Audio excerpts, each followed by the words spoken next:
सगळ्यांनी जॉईन व्हायला. हं.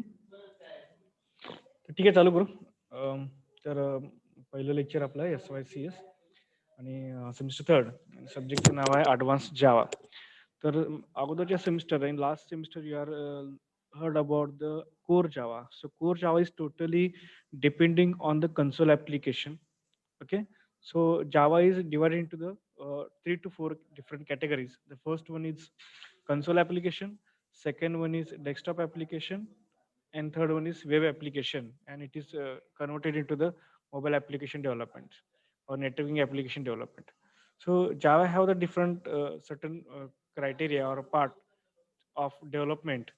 So in the basic, in second, you or sorry, say in semester third, you heard about the what is mean by core Java. So basic concepts of Java and console application of Java. So everyone familiar with what is in by core Java, what is Java, which kind of language is Java. सगळ्यांना माहित आहे का जावा language काय आहे किंवा basic concept काय आहेत जावाचे? का परत सांगायला पाहिजे का तुम्हाला?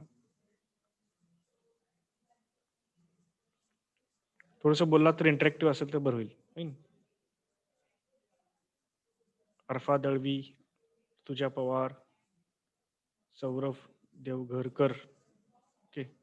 थोडंसं इंटरॅक्टिव्ह असेल तर बरं पडेल. म्हणजे कसं चालू करायचं, काय करायचं आपल्याला हे कळायला पाहिजे. कारण मागच्या सेमिस्टर मी तुम्हाला शिकवलं नाही. त्यामुळे कसं आहे मला बेसिक कन्सेप्ट जर तुमची कळाली, काय विषय किती डेप्थ आहे, तर त्यानुसार आपलं लेक्चर घेता येईल.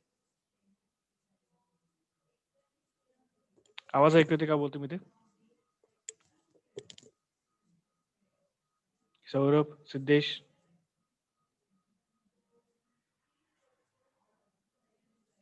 हॅलो. हा सर, येतोय आवाज.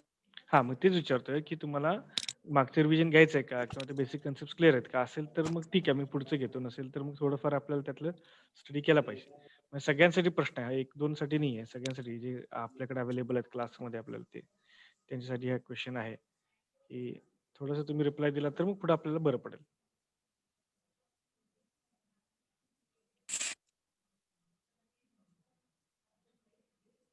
ठीक आहे. बघा कसं आहे माहिती आहे का, तुम्ही जर नाही रिप्लाय दिला तर मग ते काय म्हणजे कसं आपण लेक्चर कॅरी फॉलो करणार ना? तर तुम्ही सांगितलंच नाही तुम्हाला काय जमतं किंवा काय जमत नाही, तर मी सांगणार कसं? मी आता पुढचं घ्यायला लागलो तर तुम्हाला मागचं जर काहीच कन्सेप्ट क्लिअर नसतील, तर मग मी घेणार कसं? असं आहे. एकाने कोणीतरी रिप्रेझेंटेटिव्ह सांगितलं तर चालेल. ऋतुजा असेल किंवा कोण भूषण कोणीही असेल, काय नो मॅटर.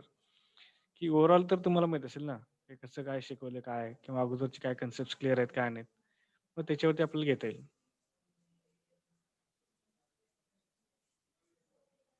जर तुम्ही बोलला नाही तर मग लेक्चर कसं होणार सांगा बरं?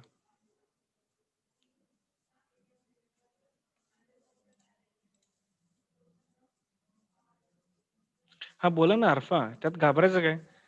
रिव्हिजन घ्या तर घेऊ. म्हणजे बेसिक कन्सेप्ट ते घाबरायचा प्रश्न नाही. तुम्हाला हवं आहे ना रिव्हिजन, घेऊया ना. त्याला काय प्रॉब्लेम आहे. तुम्हाला काही ओरडणार थोडी आहे. जर मला नको असेल तर मी तुम्हाला विचारलं पण नसतं. आहे की नाही? ओके. मग तुमच्या चांगल्यासाठी हां, हां बोला. प्रसाद बोला. हां, बोला. डिव्हाइस म्हणून घ्या. रिव्हिजन हवं आहे. हा ओके. तर बघा जावा. तर जावा ॲक्चुअली काय आहे, की प्रोग्रामिंग लँग्वेज आहे. तर प्रोग्रामिंग लँग्वेज म्हणजे कसं C पासून काय आलं जावा इन्व्हेंट झालेला आहे. तर जावा कोणी डेव्हलप केली? जेम्स गोसलिंग यांनी डेव्हलप केली आणि हे जावा जे आहे सन मायक्रो सिस्टमचं प्रोडक्ट आहे. बेसिक कन्सेप्ट माहीत असलं पाहिजे. बरोबर आहे.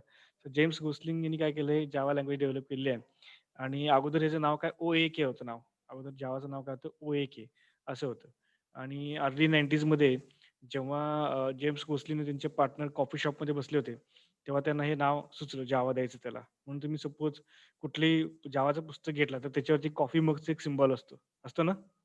बघितले कधी पुस्तक ओपन करून आपण? कुठलं बुक घेतले का? बघितलं तुम्ही जावाचं बुक बघितलं? पुस्तक की त्यावर कॉफी मगचं एक सिम्बॉल असतो बघा. ठीक आहे. कारण कॉफी शॉपमध्ये त्यांना ते नाव सुचलं होतं.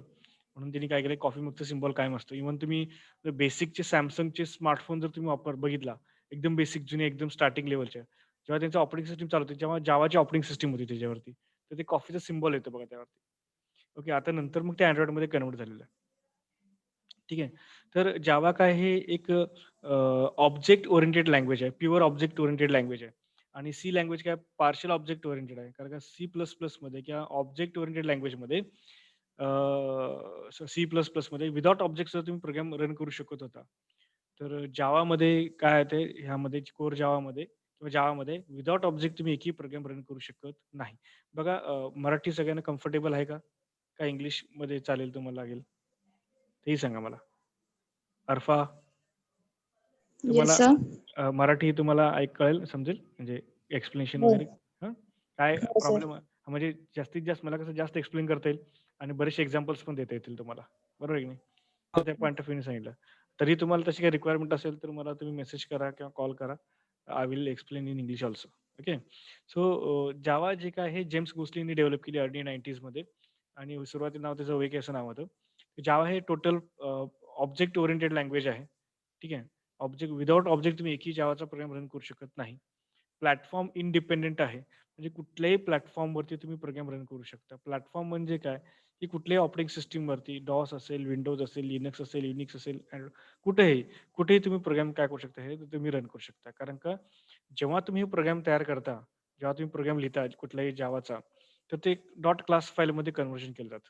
कशामध्ये? Dot class file. Dot class file म्हणजे काय असतं? Binary language. ठीक आहे. म्हणजे 010 मध्ये कन्व्हर्ट करतात. त्यामुळे काय होतं, की तुम्ही बघा कुठल्याही जगातल्या सगळ्या कुठल्याही कॉम्प्युटरला 010 ही लँग्वेज समजते, बायनरी लँग्वेज समजते. आणि त्याच लँग्वेजमध्ये तुमचा कोड असेल, त्याच लँग्वेजमध्ये जर तुमचा कोड असेल किंवा प्रोग्राम असेल, तर कुठल्याही प्रोग्रामवरती, कुठल्याही प्लॅटफॉर्मवरती, कुठल्याही व्हर्जनवरती तो काही रन होईल.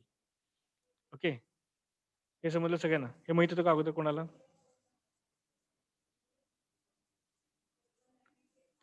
हे अगोदर माहीत होतं का आपल्याला कोणाला? फैजान, ऋतुजा, भूषण? म्हणजे कसं तुम्ही सांगितलं तर मला कळेल, की किती डेप्थपर्यंत आहे. म्हणजे कसं आहे, तेच-तेच रिपीट नको करायला. म्हणजे बोर नको व्हायला तुम्ही म्हणून विचारतोय तुम्हाला. ठीक आहे. किती डिटेलमध्ये तुम्हाला माहिती आहे काय? ठीक आहे. तर अशा पद्धतीने तुम्ही आपण डॉट क्लास फाईल असतात. तर डॉट क्लास फाईल काय होते एक्झिक्युटेबल फाईल असते. म्हणजे कुठल्याही मशीनवरती तुम्ही काय करू शकता ते रन करू शकता. आणि ह्यात सगळ्यात महत्त्वाचं कंपायलर आणि इंटरप्रिटर हे 2 गोष्टी असतात. कुठल्याही जावा प्रोग्राम तुम्ही बघा पहिला कुठल्याही प्रोग्रामची एक बेसिक स्टेप तुम्हाला सांगतो. प्रोग्रामचा कोड तुम्ही लिहिता नोटपॅडमध्ये, बरोबर? ते सेव्ह करता. डॉट जावाने सेव्ह करता. बरं. नंतर ते जावा सीनी कंपाईल करता. जावा सी काय होतं? की जावा कंपायलर. कंपायलर काय करतो? तुमचा कोड चेक करतो. कंपायलर काय करतो? तुमचा कोड चेक करतो. जे काही तुम्ही कोड लिहिलेला आहे ते बरोबर आहे की नाही? ठीक आहे. बरोबर आहे की नाही म्हणजे काय इंग्लिशमध्ये तुम्हाला दिलेलं असतं. ठीक आहे. तर तो कोड इंग्लिशमध्ये तुम्ही लिहिता. परंतु ते कंपाईल करून परत इंग्लिश म्हणजे बायनरी लँग्वेजमध्ये कन्व्हर्ट करावं लागतं. बायनरी लँग्वेजमध्ये काय करावं लागतं? कन्व्हर्ट करावं लागतं. तर ते बायनरी लँग्वेजमध्ये कन्व्हर्ट करण्यासाठी तुम्ही जे सिंटॅक्स बरोबर लिहिलंय की नाही, हे चेक करण्याचं काम कोण करत असतं? कंपायलर करत असतं. कोण करत असतं? Compiler. Compiler can check your written code is correct or not or given formatted or not. दिलेल्या फॉर्मॅटमध्ये तुम्ही कोड लिहिलेला आहे का नाही, हे कोण चेक करतं? तुमचं कंपायलर चेक करतो. त्यासाठी आपण काय सिंटॅक्स यूज करतो? Java C. So Java C can compile your code, Java code. आणि नंतर आपण जावाने आपण काय करतो? एक्झिक्यूट करतो. म्हणजे जावाने एक्झिक्यूट करतो म्हणजे काय? प्रोग्राम रन करतो. प्रोग्राम रन करण्यासाठी आपण काय करतो? जावा वापरतो. म्हणजे यामध्ये कंपायलर आणि इंटरप्रिटर हे 2 महत्त्वाचे आहेत. कंपायलर काय करतो? तुमचा कोड चेक करतो बरोबर आहे की नाही. आणि इंटरप्रिटर काय करतो? तुम्ही जे इंग्लिशमध्ये कोड लिहिलेला आहे, हे बायनरीमध्ये कन्व्हर्ट करण्याचं काम कोण करतं? तर इंटरप्रिटर करत असतो. बायनरीमध्ये कन्व्हर्ट करण्याचं काम कोण करत असतो? इंटरप्रिटर करत असतो. तर हे सगळ्या गोष्टी का सांगायला लागलोय तुम्हाला? कारण का बेस जर तुम्हाला माहीत नसेल, तर तुम्ही कुठल्याही प्रोग्रामिंगचं कोडिंग करू शकत नाही, लक्षात घ्या. बेसिक कन्सेप्ट्स आणि बेसिक लॉजिक त्याच्या मागचं काय आहे, हे तुम्हाला कळलं पाहिजे. तरच तुम्ही सक्सेसफुल डेव्हलपर होऊ शकता, लक्षात घ्या. नुसतं पुस्तक आणि 4 कोड बघून काही उपयोग नाहीये. तर बेस लॉजिक काय, बेस कन्सेप्ट्स काय, हे तुम्हाला माहीत असले पाहिजे. म्हणून मी तुम्हाला हे रिव्हिजन घेतलेलं आहे. कारण टोटल तुम्ही आता हे शिकवायचा वेळच नाही आपल्याला जावा म्हणजे काय? डायरेक्ट आपण नेक्स्ट ॲडव्हान्स लेव्हलला आता सब्जेक्टचं नावच आहे ॲडव्हान्स जावा. तर तरी पण मुद्दामून मी तुम्हाला विचारलं, कारण बेसिक कन्सेप्ट क्लिअर असल्यामुळे मग शिकवण्यात मजा नाही. मग मी शिकवणार तुम्हाला नाही समजणार, मग त्यात काही उपयोग नाही. ठीक आहे. तर इंटरप्रिटर काय करतो? तुम्ही दिलेला कोड बायनरीमध्ये कन्व्हर्ट करण्याचं काम कोण करतो? इंटरप्रिटर करतो. आणि परत बायनरीमध्ये जे आउटपुट जनरेट होतं, बायनरीमध्ये तुमचं कोडिंग एक्झिक्यूट होतं. बायनरीमध्ये तुम्हाला आउटपुट क्रिएट होतं. आणि जे आउटपुट तुमचं बायनरीमध्ये क्रिएट झालेलं आहे, ते परत इंग्लिशमध्ये कन्व्हर्ट करण्याचं काम कोण करत असतं? इंटरप्रिटर करतो. तुमचे जे आउटपुट इंग्लिशमधलं आउटपुट परत बायनरीमधलं आउटपुट इंग्लिशमध्ये कन्व्हर्ट करण्याचं काम कोण करतं? तर इंटरप्रिटर करत असतं. तर ह्या सगळ्या गोष्टी खूप महत्त्वाच्या असतात. क्लास लोडर एक आहे. तर ह्या 3-4 गोष्टी ह्या बेसिक जावा प्रोग्रामिंग लँग्वेजमध्ये आहेत. कंपायलर, इंटरप्रिटर आणि डॉट क्लास फाईल. ठीक आहे. ह्या गोष्टी खूप महत्त्वाच्या आहेत. तर क्लास कन्सेप्ट खूप महत्त्वाचे आहे. क्लासमध्ये प्रायव्हेट, पब्लिक गोष्टी आहेत, मेथड्स आहेत, ऑब्जेक्ट्स आहेत. ठीक आहे. नंतर पब्लिक स्टॅटिक व्हॉइड मेन आहे. हे कंपल्सरी फंक्शन असतं. कारण का कंपायलर कंपाईल करताना मेन फंक्शन्स कंपाईल करतो. मेन फंक्शन्स कंपाईल काय करतो? कारण का प्रोग्रामिंग लँग्वेजमध्ये आपण मल्टिपल फंक्शन्स यूज करतो. प्रोग्रामिंग लँग्वेजमध्ये आपण काय करतो? मल्टिपल फंक्शन यूज करतो. मग ते कंपायलरला कन्फ्यूज होतं, की कुठलं फंक्शन कंपाईल करायचं. म्हणून कुठल्याही प्रोग्राममध्ये बघा किंवा सी प्लस प्लसमध्ये किंवा कोर जावामध्ये सुद्धा बघा, सगळ्या प्रोग्रामची लिंक तुमचे कुठे असते? तर मेनमध्ये असते. इव्हन तुम्ही कोर जावामध्ये सुद्धा 2 क्लासेस यूज करता. पहिला क्लास असतो ते तुमचा प्रॉब्लेम सॉल्व्ह करतो आणि सेकंड क्लास असतो, की त्यामध्ये मेन फंक्शन असतं. सेकंड क्लास असतो त्यामध्ये काय असतं? मेन फंक्शन असतं. तर मेन फंक्शनमध्ये सगळे तुमच्या लिंक्स काय केलं असतं तिथं दिलेलं आहे. सगळ्या प्रोग्रामचे लिंक्स आणि क्लासचे ऑब्जेक्ट्स तिथे क्रिएट करून काय केलं असतं तिथं दिलेलं असतं. ओके. तर ह्यामध्ये काय केलं असतं तुम्हाला ऑब्जेक्ट्स क्रिएट करता तुम्ही मेन फंक्शनमध्ये आणि त्यानंतर काय करता तिथून एक-एक फंक्शन तुम्ही काय करता कॉल करता. म्हणून सांगायचा उद्देश काय, की ज्या काही गोष्टी तुम्ही शिकत असता त्या गोष्टी का कशासाठी हे कळणं खूप गरजेचं आहे. तर तुम्ही बेसिकली कोर जावामध्ये काय केलं पहिला बेसिक क्लास यूज केलं प्रॉब्लेम सॉल्व्ह करण्यासाठी आणि ते क्लास ॲक्सेस करण्यासाठी आणखीन एक क्लास लिहिला, की त्यामध्ये मेन फंक्शन असेल.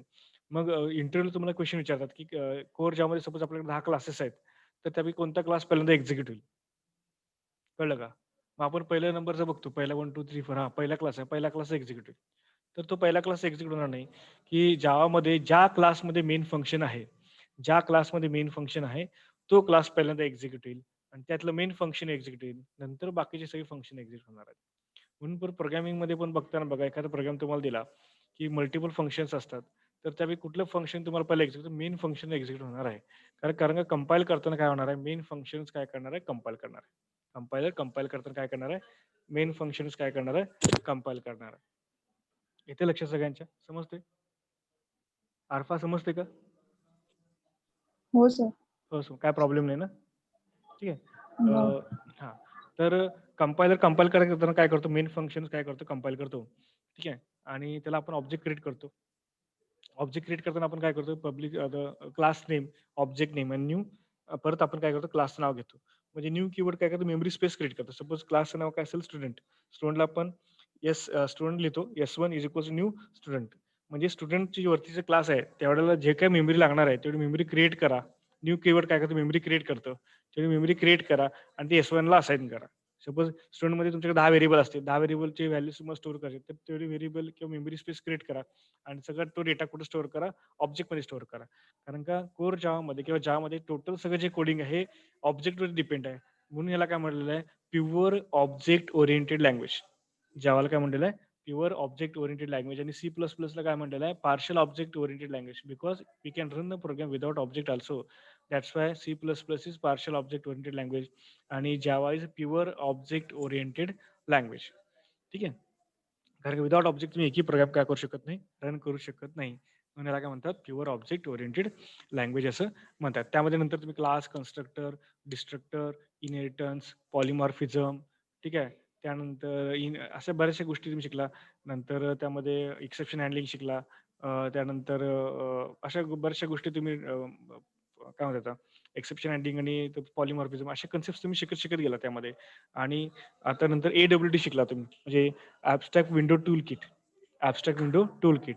ठीक आहे. आता काय करा तुम्ही की एक आज उद्या लेक्चर आहे आपलं. उद्या लेक्चर आहे. तर आज बघा की कोर जावामध्ये कुठले कन्सेप्ट्स तुम्हाला रिव्हिजन घ्यायचं आहे. म्हणजे बेसिक कन्सेप्ट फक्त क्लिअर करून घ्या. बाकीचे पॉलिमॉर्फिझमची वगैरे एवढी आवश्यकता पुढे लागणार नाही आपल्याला.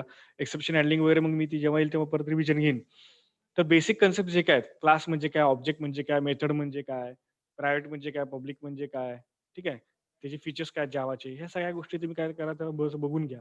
त्यात काय शंका असतील तर मला उद्या विचारा. ते आपण कन्सेप्ट क्लिअर करू. तर आता आपण स्टार्टिंग कुठून करू? मेन सिलेबसला स्टार्ट करू. तर तुम्ही AWT शिकलात. तर AWT abstract window tool kit. तर आता कोर ज्यामध्ये तुम्ही बेसिकली 80% काय शिकलात तर कन्सोल ॲप्लिकेशन शिकलात. परत DOS प्रॉम्प्टवरती, डिस्क ऑपरेटिंग सिस्टमवरती किंवा कन्सोलवरती शिकलात. तर आता इथून पुढे ग्राफिकल यूजर इंटरफेस GUI म्हणजे ग्राफिकल यूजर इंटरफेस म्हणजे काय तुम्हाला GUI ग्राफिकल इंटरफेस म्हणजे कसं text box, combo box, check box, button ठीक आहे. लेबल्स हे सगळ्या गोष्टी तुम्ही बघणार आहात. तर अशा पद्धती सगळ्या कुठे येतात तुमच्या चेक बॉक्समध्ये येतात म्हणजे AWT मध्ये येतात. AWT is comes from the हे कुठे AWT कुठून येतं तर तुमच्या बेसिक ऑपरेटिंग सिस्टम पासून किंवा तुमच्या जावामध्ये जे क्लासेस आहेत त्यांच्यापासून येतात. त्यामुळे ते हेवी असतात आणि लवकर एक्झिक्यूट होत नाहीत. ठीक आहे. आणि ते ऑपरेटिंग सिस्टमवरती डिपेंड असतात. मग तो प्रॉब्लेम इश्यू होत होता. म्हणून काय केलं त्यांनी स्विंग जनरेट केलं. ठीक आहे. स्विंग काय लाईटवेट आहे. स्विंग काय लाईटवेट हे पण ग्राफिकल इंटरफेसेस क्रिएट करण्यासाठी आहे. बरोबर आहे. ग्राफिकल युजर इंटरफेस क्रिएट करण्यासाठी यूज केलं जातं. ठीक आहे. तर ते लाईटवेट आहे स्विंग. तर AWT म्हणजे कन्सेप्ट सगळ्यांना क्लिअर असतील? तर ठीक आहे, राहू दे. मीच परत घेतो. AWT म्हणजे graphical user interface. Graphical user interface म्हणजे काय तुमचा एक फॉर्म क्रिएट केलेला असतो. त्याच्यामध्ये ग्राफिकली सगळे कंटेंट्स दाखवले जातात. तिथून तुम्ही ऑनलाईन आता कसं ऑनलाईन फॉर्म वगैरे भरता. बरोबर आहे. ऑनलाईन फॉर्म भरता किंवा बिलिंग सिस्टम्स असतात. डेस्कटॉप स्टुडंट मॅनेजमेंट सिस्टम असतं कॉलेजचं. तर ह्या सगळ्या गोष्टी जे काय असते ते डेस्कटॉप ॲप्लिकेशन सिंगल मशीनवरती AWT आणि स्विंग काय सिंगल मशीनवरती तुम्ही काय करता रन करता. सिंगल म्हणजे सिंगल मशीनवरती तुम्ही सिंगल युजर काय करतो त्याचा यूज करत असतो. त्याला आपण काय म्हणतो AWT ॲप्लिकेशन किंवा स्विंग ॲप्लिकेशन म्हणतो किंवा हे जे ॲप्लिकेशन तुम्ही डेव्हलप करता ते एका सिंगल मशीनवरती तुम्ही काय करता रन करता आणि एकच युजर ॲट अ टाईम काय करतो यूज करतो. एकच युजर काय करतो ॲट अ टाईम एकच ॲप्लिकेशन एका मशीनवरती काय करत असतो त्याला यूज करतो. मग ह्याला ॲज वेल एज आपण काय म्हणतो डेस्कटॉप ॲप्लिकेशन सुद्धा असं म्हणतो. त्याला आपण काय म्हणतो डेस्कटॉप ॲप्लिकेशन सुद्धा आपण काय करतो म्हणत असतो. तर अशा पद्धतीनं तुम्हाला हे दिलेलं आहे AWT. लक्षात घ्या AWT म्हणजे काय ग्राफिकल युजर इंटरफेस आणि ग्राफिकल युजरना ते डेटा इनपुट करून घेण्यासाठी मी जेणेकरून युजरला जेवढं सोपं करून देण्यात येईल ॲप्लिकेशन यूज करण्यासाठी, सॉफ्टवेअर यूज करण्यासाठी तेवढं सोपं करून देण्याचा प्रयत्न त्यांनी केलेला आहे. तर बेसिकली त्यांनी ग्राफिकल इंटरफेस क्रिएट करण्यासाठी AWTचा यूज केला. परत AWTमध्ये काय व्हायला लागलं ते हेवी वेट होते. प्लॅटफॉर्म डिपेंड होते म्हणजे ऑपरेटिंग सिस्टमवरती डिपेंड होते आणि बेसिक क्लासपासून लायब्ररीपासून ओपन होत होते. त्यामुळे ते हेवी होत होतं आणि कंपायलेशनसाठी वगैरे थोडंसं लेट व्हायचं. ठीक आहे आणि काही फीचर्स त्याचे कमी होते आणि दिसायला पण एवढं अट्रॅक्टिव्ह दिसत नव्हतं. मग त्यांनी काय केलं स्विंग लाईटवेट कंपोनंट काढलेला आहे. नवीन तयार काय केलं स्विंग. तर स्विंग आपण बघायचं आहे. तर Java swing tutorials is part of Java foundation classes. म्हणजे जे बेसिक क्लासेस आहेत जावाचे त्याचे ते काय आहेत कंपोनंट्स आहेत. ठीक आहे. Java foundation classes JFC that is used to create Windows base application. मग हे कशासाठी यूज केलं जातं विंडोज बेस ॲप्लिकेशन म्हणजे डेस्कटॉप ॲप्लिकेशन किंवा सिंगल युजर ॲप्लिकेशन डेव्हलप करण्यासाठी आपण काय करतो स्विंगचा यूज करतो. It is built on the top of AWT. बरोबर आहे का? AWTच्या बेसवरतीच त्याच्या टॉपवरतीच काय केलं स्विंग डेव्हलप केलं. म्हणजे त्याचे बेसिक कन्सेप्ट्स म्हणजे ॲज इट इज तुम्ही काय करणार यूज करणार आहे. तिथं कसं लेबलला लेबल यूज करायचा, बटनला बटन यूज करायचं. इथं फक्त काय करणार जे यूज करणार आपण. जे बटन, जे लेबल, जे चेकबॉक्स ठीक आहे. जे रेडिओ बटन. हे माहीत आहे ना सगळ्यांना? AWT शिकलात ना सगळे? होय होय सर. हां. तर रेडिओ बटन, चेकबॉक्स वगैरे तुम्ही सगळं ते बघितलं होता. तर ते AWTच्या बेसवरतीच काय केलेलं आहे, हे केलेलं आहे. म्हणून दिलंय बघा त्यांनी काय वाक्य यूज केलेलं आहे, सेंटेन्स काय यूज केलेलं आहे. It is built on the top of the AWT that is abstract windowing toolkit. API म्हणजे काय ॲप्लिकेशन प्रोग्राम इंटरफेस. ॲप्लिकेशन म्हणजे काय युजरच्या रिक्वायरमेंटनुसार जे सॉफ्टवेअर डेव्हलप करतो त्याला आपण ॲप्लिकेशन सॉफ्टवेअर म्हणतो. Application program interface. युजरची रिक्वायरमेंट फुलफिल करण्यासाठी जे इंटरफेस क्रिएट केलेला आहे त्याला आपण काय म्हणतो API and entirely written in Java. Total कशात लिहिलेलं आहे ते जावामध्ये लिहिलेलं आहे. जावा लँग्वेजमध्ये काय केलं ते डेव्हलप केलेलं आहे. Unlike AWT, Java Swing provides the platform independent and lightweight component. AWTच्या पेक्षा हे काय एक प्लॅटफॉर्म इंडिपेंडेंट आहे आणि लाईटवेट आहे. साईज त्याची कमी आहे. ठीक आहे. The Java x dot swing package म्हणजे स्विंगचे सगळे जे काही कंपोनंट्स आहेत ते कुठे स्टोअर असतात तर जावा एक्स डॉट स्विंगमध्ये असतात. कुठे असतात जावा एक्स डॉट स्विंगमध्ये असतात. कुठे असतात जावा एक्स डॉट स्विंग या पॅकेजमध्ये असतात. कारण की सगळं जे काही जावामध्ये हे पॅकेजमध्ये असतं, पॅकेज आणि क्लासमध्ये असतं. जसं आपण सी-सी-पीमध्ये हे करायचो. काय म्हणतो आपण त्याला हेडर फाइल घ्यायचो. stdio.h, con.i.h हे घ्यायचो. तसं इथं आपण काय करतो पॅकेजेस घेतो. काय घेतो आपण पॅकेजेस घेतो आणि ते प्लॅटफॉर्म इंडिपेंडेंट आहे. ठीक आहे. प्लॅटफॉर्म इंडिपेंडेंट आहे आणि लाईटवेट आहे. साईज त्याची खूप कमी असते. तर स्विंगच्या पॅकेजमध्ये सगळा डेटा त्यांचा स्टोअर असतो. क्लासेस स्टोअर असतात. The Java x dot swing package provides classes for Java swing API such as जे बटन. बघा इथं कुठलेही स्विंगचे पॅकेज हे कंपोनंट स्विंगचे ते कसं करणार आहे? तर ज्या कंपोनंटच्या अगोदर, ज्या क्लासच्या अगोदर जे कनेक्ट केलं आहे ते काय असतात सगळे स्विंगचे कंपोनंट असतात. ते कशाचे कंपोनंट असतात? स्विंगचे. जे बटन, जे टेक्स्ट फील्ड, जे टेक्स्ट एरिया, जे रेडिओ बटन, जे चेकबॉक्स, जे मेनू, जे colour chooser, ETC etcetera, etcetera असे बरेचसे कंपोनंट्स किंवा कंट्रोल्स तुम्ही काय केलेत आपण ग्राफिकल युजर इंटरफेस क्रिएट करण्यासाठी आपण काय करणार आहे यूज करणार आहे. तर हे इंट्रोडक्शन झालं स्विंगचं. तर आता आपण बघूया बेसिक डिफरन्स काय AWT आणि स्विंग मध्ये बेसिक डिफरन्स काय हे आपण बघू. तर सगळ्यात पहिला काय AWT components are platform dependent. Platform depend तुम्ही म्हणाल सर मग जावा काय प्लॅटफॉर्म इंडिपेंडेंट आहे तुम्ही आता म्हणताय प्लॅटफॉर्म डिपेंडेंट आहे. कारण का AWT जे काही कंपोनेंट्स आहेत हे ऑपरेटिंग सिस्टमचे फाईल्स किंवा ऑपरेटिंग सिस्टमचे काही लायब्ररीचे फाईल्स घेऊन किंवा त्याचे सपोर्ट घेऊन काय केलं डेव्हलप केलेले असतात. म्हणून ते काय म्हणतात प्लॅटफॉर्म डिपेंडेंट म्हटलं जातं. And Java swing components are platform independent. ते कुठल्याही प्लॅटफॉर्मवरती किंवा ऑपरेटिंग सिस्टमवरती डिपेंडेंट नाही म्हणून प्लॅटफॉर्म इंडिपेंडेंट आहे. AWT components are heavy weight. AWT जे कंपोनेंट्स असतात ते हेवी असतात, साईजने जास्त असतात. But swing components are light weight. स्विंगचे कंपोनेंट्स काय लाईट वेट असतात, साईजने कमी असतात. AWT does not support pluggable look and feel. ठीक आहे. म्हणजे त्याचं AWT कंपोनेंट एवढं खास नसतं. म्हणजे ते शार्प बॉर्डर्स असतात त्याला एवढं अट्रॅक्टिव्ह नसतं, प्रोफेशनल नसतात. But swing supports the pluggable look and feel. स्विंगला लुक कसं कॉर्नर असतं म्हणजे बॉर्डर नसतं त्याला, तर शार्प कॉर्नर नसतात त्याला, कर्व बॉर्डर असतात आणि दिसायला अट्रॅक्टिव्ह दिसतात ते. AWT provides less component than the swing. AWT मध्ये काय स्विंग पेक्षा कंपोनंट खूप कमी आहेत. पण स्विंग मध्ये काय कंपोनंट जास्त आहेत, कंट्रोल जास्त आहेत, की जेणेकरून तुम्ही लार्ज ॲप्लिकेशन डेव्हलप करू शकता किंवा खूप चांगल्या पद्धतीने ॲप्लिकेशन काय करू शकता तुम्ही डेव्हलप करू शकता. बरोबर?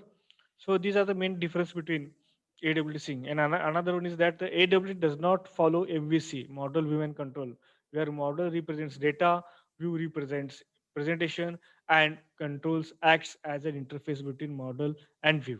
ठीक आहे. मग एक रेडीमेड फ्रेमवर्कचा एक प्रकार आहे MVC हे एक सेपरेट टॉपिक आहे. तर ते आपण नंतर तुमच्या सिलेबसला असेल तर बघू. तर AWT त्याला सपोर्ट करत नाही. परंतु swing is support for the MVC. Swing काय करतं? MVCला काय करतं? सपोर्ट करतं. कळालं? हे डिफरन्स कळाले AWT स्विंगमध्ये. म्हणजे लक्षात घ्या AWT सगळ्यात महत्त्वाचं काय AWT प्लॅटफॉर्म डिपेंडंट आहे, स्विंग प्लॅटफॉर्म इंडिपेंडेंट आहे. AWT हेवी वेट आहे, स्विंग लाईट वेट आहे. ठीक आहे. AWT लुक अँड फीलला चांगलं नाही आहे, परंतु AWT स्विंग त्यापेक्षा काय लुक अँड फीलला चांगलं आहे. तर अशा वेगळ्या पद्धतीने तुम्हाला काय केलेत काही एडव्हांटेजेस आणि डिसएडव्हांटेज सांगितले आहेत. आणि AWT मध्ये कंपाउंड्स कमी आहेत, स्विंगमध्ये कंपाउंड्स काय जास्त आहेत. ठीक आहे. हे कळालं? स्विंग म्हणजे काय? आणि ते डिफरन्स बिटवीन AWT आणि स्विंग. तर आता आपण बघायचं आहे JFS. What is my JFS? Java foundation classes. हे पण शॉर्ट नोटला तुम्हाला एक्झामला विचारतात. Write a short note on JFS, Java foundation classes are the set of graphical user interface GUI components which is simplify the development and desktop application. म्हणजे graphical user interface create करण्यासाठी जे काय components लागतात. आता तुम्ही म्हणाल components म्हणजे काय? तर कंपोनंट्स म्हणजे काय? जे button, text area, text box नंतर कंबो बॉक्स असेल, चेक बॉक्स असेल, रेडिओ बटन असेल, टेक्स्ट एरिया असेल, टेक्स्ट बॉक्स लेबल असेल, बटन असेल. हे सगळे जे काही कंपोनंट्स आहेत म्हणजे ग्राफिकल इंटरफेस एखादा फॉर्म क्रिएट करण्यासाठी जे काही कंट्रोल्स तुम्हाला लागणार ते सगळ्या कंट्रोल्सचं कलेक्शन कुठं असतं तुमच्या JFS म्हणजे जावा फाउंडेशन क्लासेसमध्ये असतात. जे काही तुमच्या स्ट्रीममध्ये तयार होणार ते JFS पासूनच तयार होणार आहे. तिथूनच काय होणार आहे इन्व्हेंट होणार तिथूनच काय होणार तयार होणार आहे. So that's why JFS is very important part and basic part of any graphical user interface. Then hierarchy of Java Swing classes. The hierarchy of Java Swing classes. Hierarchy बघा कसं आहे. सगळ्यात पहिला मेन काय ऑब्जेक्ट, त्यानंतर काय असतात components. बरोबर आहे. कंपोनंट्स म्हणजे काय जे बटन, लेबल, कंट्रोल्स वगैरे जे असतात. कंटेनर आणि जे कंपोनंट. कंटेनर म्हणजे तुम्हाला फुल्ली डेस्कटॉप ॲप्लिकेशन डेव्हलप करायचं असेल तर तुम्ही कंटेनरचा यूज करता. तर कंटेनरमध्ये विंडोज असतात. विंडोजमध्ये फ्रेम असतात आणि डायलॉग बॉक्स असतात आणि कंटेनरमध्ये पॅनल आणि ॲपलेट. म्हणजे सपोज तुम्हाला वेब ॲप्लिकेशनसाठी सगळ्यात सुरुवातीचं कसं आहे ॲपलेट. ॲपलेट आहे बरं का, पॉपलेट नाही. तर ॲपलेट तुम्ही यूज करता की वेब ॲप्लिकेशन डेव्हलप म्हणजे जावाचा कोड वेबमध्ये काय करायचं कन्व्हर्ट करायचं. जावाचा कोड काय करायचा वेबमध्ये कन्व्हर्ट करायचं असेल तर तुम्ही ॲपलेटचा यूज करता. ठीक आहे. तर त्यामध्ये आपण काय करतो ॲपलेट यूज करतो. त्यामध्ये पॅनल असतात आणि आणखीन एक भाग कुठला विंडोज म्हणजे डेस्कटॉप ॲप्लिकेशनसाठी त्यामध्ये फ्रेम आणि डायलॉग बॉक्स असतात. फ्रेम म्हणजे तुम्ही एक चौकोन फ्रेम क्रिएट करता फॉर्मसारखं आणि त्या फ्रेममध्ये काय करता तुम्ही सगळे डेव्हलपमेंट तुम्ही वन बाय वन तुम्ही त्यामध्ये करत असता. तर ह्यामध्ये ॲड करण्यासाठी तुम्हाला कुठले कंट्रोल्स तुम्ही ॲड करू शकता किंवा कुठले कंपोनंट्स तुम्ही ॲड करू शकता. तर इथे कंपोनंट्स दिलेत बघा. लेबल, लिस्ट, टेबल, जे कंबो बॉक्स, स्लाइडर, जे मेनू, ॲब्स्ट्रॅक्ट बटन आणि जे बटन असे वेगवेगळे कंपोनंट्स त्यामध्ये दिले. ह्याच्यापेक्षा पण एक्स्ट्रा आहेत. परंतु बेसिकली त्यांनी एवढे दिलेले आहेत त्यामध्ये. ठीक आहे. तर हे सगळं दिलंय. परत एकदा सांगतो बघा, मेन काय ऑब्जेक्ट आहे. कारण की टोटल हे जावा काय ऑब्जेक्ट ओरिएंटेड लँग्वेज. जावा काय pure object oriented language. So everything is depend on Java object. In Java everything is depend on object. प्रत्येक गोष्ट कशावरती डिपेंड आहे? ऑब्जेक्टवरती डिपेंड आहे. प्रत्येक गोष्टी कशावरती डिपेंड आहे? ऑब्जेक्टवर डिपेंड आहे. नंतर काय कंपोनंट्स. मग त्यामध्ये कुठले-कुठले कंपोनंट्स यूज केले जातात? तर 2 महत्त्वाचे कंपोनंट कंटेनर आणि कंपोनंट्स. कंटेनर म्हणजे काय? जे काही कंपोनंट्स आहेत ते एकत्र ठेवण्यासाठी काय केलं जातं? यूज केले जातात कंटेनर. तुम्ही पण बघा आता गाडीवरती कंटेनर असतात. ट्रकमध्ये कंटेनर काय करतो? वेगळ्या प्रकारची वस्तू किंवा वेगवेगळे कंपाउंड्स एकत्र ठेवतो. त्याला आपण काय म्हणतो? कंटेनर म्हणतो. तसंच कंपाउंड्स सगळे एकत्र ठेवण्यासाठी काय करतो आपण कंटेनर यूज करतो आणि कंटेनर काय करतो? जे कंपाउंड सगळे स्टोअर करतो. मग कंटेनर स्टोअर करण्यासाठी परत 2 तुम्ही पार्ट यूज केले तर डेस्कटॉप किंवा सिंगल मशीन ॲप्लिकेशन डेव्हलप करण्यासाठी ठीक आहे. विंडोजमध्ये विंडोज यूज करतात आणि वेब ॲप्लिकेशन करण्यासाठी पॅनेल यूज करतात. आणि विंडोजमध्ये परत फ्रेम आणि डायलॉग बॉक्स असतो. आणि डायलॉग बॉक्स म्हणजे काय? येस, नो, सेव्ह करायचं की नाही असे विचारतो ना. तुम्हाला जेव्हा एखादं ॲप्लिकेशन क्लोज करायचं तुम्हाला सेव्ह करायचं की नाही, क्लोज करायचं का? येस, नो असे बटन विचारतात किंवा डायलॉग बॉक्स येतो त्याला डायलॉग असतात. आणि सगळे तुमचे फ्रेम आपण यूज करतो काय असतं तुमचं फ्रेम असतं. आणि कंपोनंट्समध्ये काय दिलंय? कंपोनंट्समध्ये वेगळे तुम्ही कंट्रोल्स यूज करता त्याला आपण कंपोनंट्स म्हणतो. त्यामध्ये label, list, table, checkbox, combo box, ladder, menu वगैरे सगळे दिलेलं असतं. ह्या सगळ्या गोष्टी काय येतात त्याच्या अंडर येतात. ठीक आहे. तर त्याचे कॉमन मेथड्स कुठले आहेत बघा. Commonly used methods of component classes that is public void add. तुम्हाला कंपोनंट ॲड करायचं आहे कंटेनरमध्ये किंवा विंडोजमध्ये तर ॲड नावाची मेथड सगळ्यात महत्त्वाची असते. पब्लिक व्हॉइड सेट तर तुमचे कंपोनंटची हाईट एंड विड्थ सेट करायची, विंडोची हाईट एंड विड्थ सेट करायची. तर त्याचं तुम्ही काय करताय व्हॉइड सेट नावाची मेथड यूज करता. Public void set layout. Suppose तुम्हाला लेआउट सेट करायचं आहे तर ते लेआउट मॅनेजर असतात. आणि set visible equals to true म्हणजे हे लेआउट तुम्हाला लोकांना दाखवायचं आहे की नाही किंवा ॲप्लिकेशन हे डिस्प्ले करायचं आहे की नाही हे कशावर डिपेंड असतं तर set visible equals to true वरती डिपेंड असतं. ट्रू म्हणजे बुलियन म्हणजे ट्रू ऑर फॉल्स. फॉल्स दिलं की दिसत नाही, ट्रू म्हटलं की दिसतं. तर हे सगळ्यात कॉमन आणि मोस्टली यूज्ड मेथड्स आहेत की हे कुठलेही तुम्ही यातलं काहीही वापरा. कुठलीही गोष्ट यूज करा तर तुम्हाला हे कंपल्सरी तुम्हाला काय करावं लागतं हे मेथड्स त्यामध्ये यूज करावेच लागतात. ओके. परत एकदा आपण रिव्हिजन काय-काय घेतलं लेक्चरमध्ये. तर स्विंग ट्युटोरियल म्हणजे काय बघितलं? स्विंग म्हणजे काय ग्राफिकल इंटरफेस क्रिएट करण्यासाठी ठीक आहे किंवा डेस्कटॉप ॲप्लिकेशन डेव्हलप करण्यासाठी आपण काय करतो स्विंगचा यूज करतो. AW पेक्षा स्विंग काय लाईटवेट आहे, सोपा आहे, चांगला आहे. ग्राफिकल इंटरफेस चांगला आहे, प्लॅटफॉर्म इंडिपेंडेंट नाही आहे. ठीक आहे. तर त्यामध्ये काय करतो आपण text area, radio button, checkbox, menu, colour chooser वगैरे सगळं आपण यूज करतो. ठीक आहे. त्याचे कंपोनंट्स बघितले, त्याचे हायरार्चिकल क्लासेस बघितले आपण काय-काय यूज करतो, काय-काय नाही ते अशा पद्धतीनं. So this is all about your swing, introduction of swing. ह्यामध्ये कोणाला काही शंका असेल तर विचारा. लँग्वेजमध्ये काय प्रॉब्लेम आहे? फास्ट होतंय, स्लो होतंय, समजत नाही. काही इश्यू असतील तर तुम्ही एनी टाईम मला कॉन्टॅक्ट करू शकता किंवा लेक्चरच्या टाईममध्ये तुम्ही थांबून विचारू शकता. कोणाला काही प्रॉब्लेम असेल तर सांगा. कोणाला काही शंका आहे? अफरा भूषण काय शंका आहे? No sir, no sir. ठीक आहे, चालेल. थांबूया आपण इथंच मग. नाही सर, नाही सर. ओके. मग लेक्चर थांबूया आपण इथंच. Okay sir. ओके, चलो. ओके ओके थँक समजतं ना शिकवलेलं? होय होय सर. सर ओके, चलो. Thanks a lot.